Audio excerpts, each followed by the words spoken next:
tomorrow going to be like? What kind of world are we going to live in when we get our permanent furloughs? Super-speed highways? Plastic Packards? Streamlined cities? What does the future hold in store for us? To get a glimpse of that future, Army-Navy Screen Magazine presents a new department, Tomorrow, previewing our post-war world, the job opportunities, the new fields ahead. For the first in our Tomorrow series, let's look into a brand new development. Television. Here's an expert with the lowdown on the inside facts. Dr. Orestes Caldwell, editor of Electronic Industries and former member of the Federal Communications Commission. I'm glad to have this opportunity to speak to you men and women in the service of America. I believe in this world to come. I think it's going to be a pretty good world. But I've been asked to tell you about television, so I'll trim the philosophizing. Television is most certainly here to stay.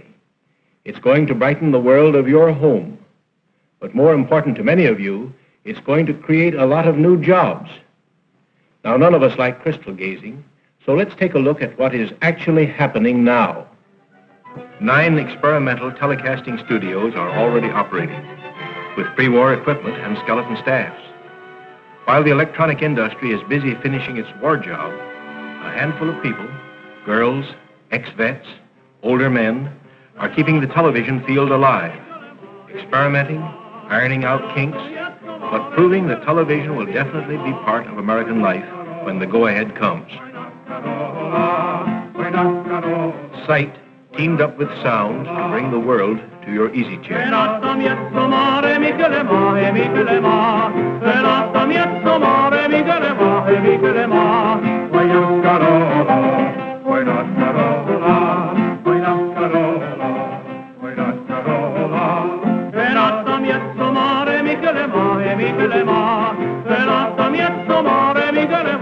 Telecasting studios will be a combination of Broadway and Hollywood, and you'll get the best of both for the price of your television set and a few cents worth of electricity.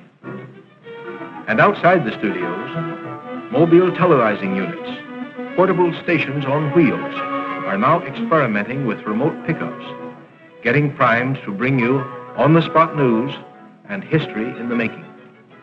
When television networks are formed, you will have a direct wire to every place a television camera can be set up. A world of sports at your fingertips. They're off. That's interpreter number 2 right in front. And the field races past the stand with interpreter on top, no man in second place moving up on the outside.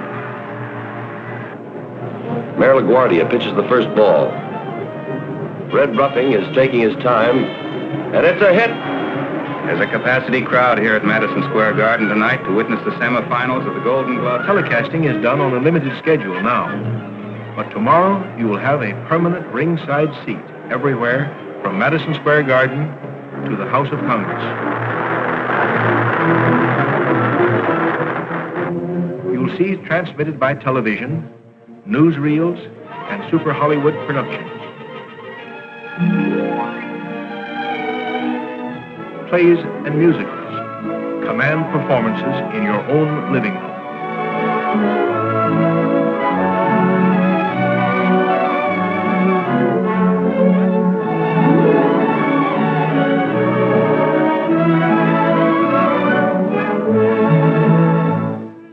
These men at Halloran General Hospital, where there are 100 sets, can tell you television is here to stay. Even now, without the technical improvements that will come after the war, the television picture has the quality of a good home movie. The pre-war models in use today have a small screen, but here's a practical working model with a 16 by 22-inch screen that goes into production just about the time you're being measured for civvies. This is NBC, the National Broadcasting Company.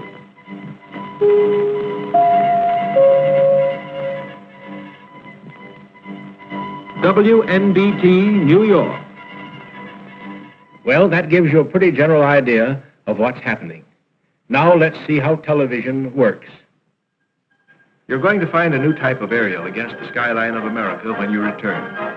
It will be up high because television waves, like light rays, don't bend and are stopped by the horizon. So the higher the aerial, the farther the waves travel. But first, what is a television wave? As you know, all objects reflect light, some more, some less, depending on their color. The white jacket of these fencers is reflecting more light than their dark trousers. The television camera lens, like an ordinary camera, picks up these differences in light and shadow. Only instead of film behind the lens, we have the iconoscope, familiarly known as Ike. The camera plate of the iconoscope is made up of millions of sensitive electric eyes.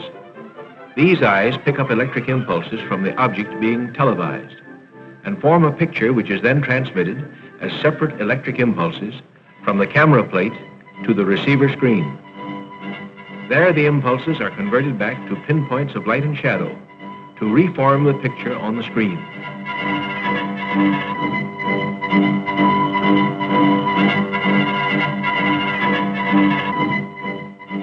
Here, the process is slowed down for you. Actually, the impulses travel from the camera to the receiving set at the rate of 4 million impulses a second, forming the picture in motion. Fantastic. But our children will grow up with this miracle enriching their lives and giving them a new understanding of the whole world. Gosh. By harnessing electrons and vacuum tubes, our research scientists, backed by American industry and manufacturing skill, have developed this new means of communication to the point where it promises to become a post-war billion-dollar industry which can serve our nation and the world in new and wonderful ways. Let's listen to a man who knows. He is one of the great leaders in the world of electronics, Brigadier General Sarnoff, President of the Radio Corporation of America. When the First World War ended, it was my good fortune and privilege to play a part in the launching and subsequent development of a new industry called broadcasting. There were some who said it had great promise. There were others who said that it was a noisy, sputtering gadget, a passing fancy. The rest, you know. Now let us see what possibilities exist for television once the war ends. Here are the possibilities. In the manufacturing field, 60,000 men and women will be needed to make the first sets, which will retail for about $200, with 18 million Americans ready to buy them. Help wanted. Electronic experts, assemblers, wiremen, machinists, finishers, testing personnel, sheet metal workers, drill press operators, spot welders. Television is just made to order for GIs with radio and radar experience. 85,000 maintenance men are going to be needed to install and service the 30 million sets expected to be sold within the first 10 years of full-scale production. And in the distribution end of the business, 135,000 jobs are going to open up in the new shops and sales organizations that will supply the huge consumer demand. All in all, 300,000 well-paying jobs are expected to be created by television within 5 years after the new industry really gets rolling. Well, that's a comprehensive view of the industrial picture. Now what about television production? Here's a man who qualifies as an expert on that subject. Meet Mr. Gilbert Seldes, head of production of the Columbia Broadcasting System.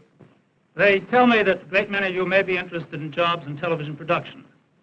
But I think you're entitled to the hard, solid facts in the case. As of spring 1945, we are employing 62 people. They work a full week to put on 4 hours of programs on the air. That doesn't mean 4 hours a day, it means 4 hours a week.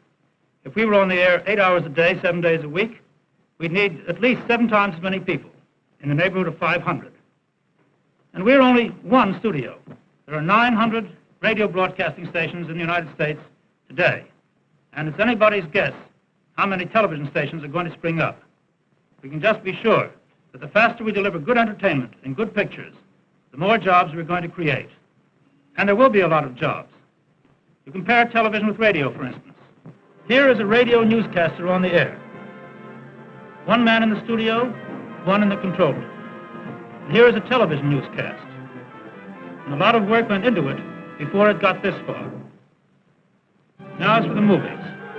Here is just a medium colossal production underway. Yes, it takes a lot of people and many months to make one. Yet commercial television will probably use more material in 1 week than all the studios in Hollywood turn out in a year. And finally, in the theater, you produce a show, it may run for years. In television, every night is opening night and closing night, too. Now let's look at some specific television jobs. Some of them you'll see come from radio, movies, and the theater.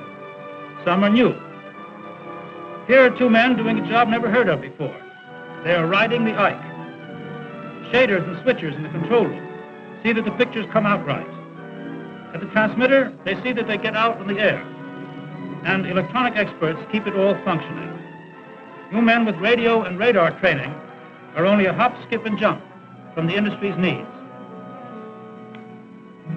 Then there will be modifications of established professions.